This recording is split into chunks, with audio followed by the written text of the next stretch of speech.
Mugira mwumvize Gigozi y'umunani. Mwiriwe Mike. Gutega Corinne. Ni sawa? Umenga ntumerewe neza. Eka nkuko bivuze simerewe neza. Ndafise ibintu nzazaniye. Noshobora kubimenya. What's ikintu kinzazaniye ga Mike? Nubu ndacakeneye kumenya igituma amasengesho yanje amwe atishurwa. Kandi nasomye muri Matayo 21 murongo wa 22 ko ivyo dusaba vyose dufise ukwizera tuzobihabwa. Nakoresheje ukwizera, nasenze mu izina rya Yesu, ariko sindishurwa. Nagomba menye igituma koko.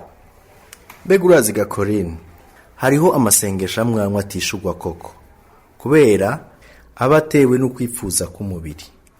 Nico gituma handitswe muri Yakobo igice ca 4:3 havuga ngo murasaba ntimuhabwa kuko musaba nabi kugira ngo muvyononere mu bibahimbara. Hari aho dusanga turi ahantu tugomba ko Imana itugirira ivyo twifuza vyose. Erega nagira ngo Mike nivyo Yesu yavuze muri Yohana 14 igabane ca 13 ko ico dusaba cose mu izina ryiwe azokiduha. Nifuza rero kumenya igituma koko. Mbega ushobora kuzingurura Bibiliya yawe ugasoma muri Yohana wa mbere igice ca 5 umurongo wa 14 na 15. Havuga ngo kandi ubu nibwo bushizi bw'ubwoba dufise kuri yo nuko iyo dusavye ikintu cose gihwanye n'ivyigomba iratwumva. Kandi iyo tuzi yuko yumva ico dusavye cose turamenya yuko dufise ivyo twayisavye. Ndagusavye wihweze neza iyo 20 kuko hariyo urufunguruzo rwa vyose. Ubwa mbere kugira ngo Imana itwumve nuko isengesho ryacu ryoba rimeze nk'uko Imana igomba. Kugeza aho ngira turi kumwe Corinne. Neza cane Mike. Iyo rero tuzi ko Imana itwumva, ntidukwiye kwizigira ko tuzoronka ico kintu dusavye, ariko Bibiliya ivuga ko tuba tumaze ahubwo kuba tugifise. None rero nama ndagutahura neza, nukuvuga ko Imana iba isanzwe ufise umugambi kuvyerekeye ivyo dukenera. Ego cane. None namba ari uko umva bimaze iki gusenga Mike? Nambiba yamaze gutegura vyose, umuntu yotegerezwa kwireka ikavyikorera vyose. Bibiliya kandi ivuga mu Banyefeso igice ca 2 umurongo w'10 ko turi ibiremwa vyayo twaremewe muri Kristo Yesu ngo dukore ibikorwa vyiza ivyo Imana yateguye kera ngo tubigenderemwo. Ivyo nivyo vyitwa umugambi w'Imana. Imana ifise imigabo n'imigambi vy'amahoro n'amahigwe kuri twebwe nkuko vyanditswe muri Yeremiya igice ca 29 umurongo wa 11. None ni kuki yemera ko ivyo vyifuzo binyuranye n'imigambi yayo biba mu mitima yacu? Ni kuko utarashika gose kukubamanwa na Kristo.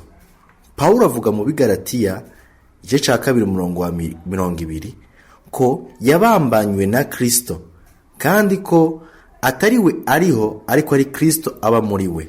Umwana w'Imana ahubwo yarakwiye kurondera kumenya ibihimbara Imana agahamba ivyifuzo vyose vy'umubiri.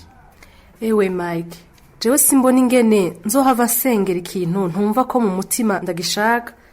Nta ningoga numva nogira zo kukirindira. Uzoshobora kumenya icifuzo gihwana n'ubugombe bw'Imana mu gihe umutima wawe utaraba musha. Kuko wibuke ko Paulo mu Baroma igice ca 12 umurongo wa 2 avuga ko umutima wawe ukwiye kuba musha kugira ngo ushobore kumenya neza ivyo Imana igomba ivyo ari vyo. None umuntu yokora iki kugira bishikeko? Ukwiye gusenga kugira ngo mpwemu yera aguhe umutima musha kandi kugira ngo ashire mu mutima wawe ivyifuzo bihwanye n'ubugombe bw'Imana. Mbega hoho hamwe umuntu asengeye ikintu kidahwanye n'ubugombe bw'Imana mu gihe abasanzwe atazi ico Imana ishaka, vyo barica? Oya namba, oya.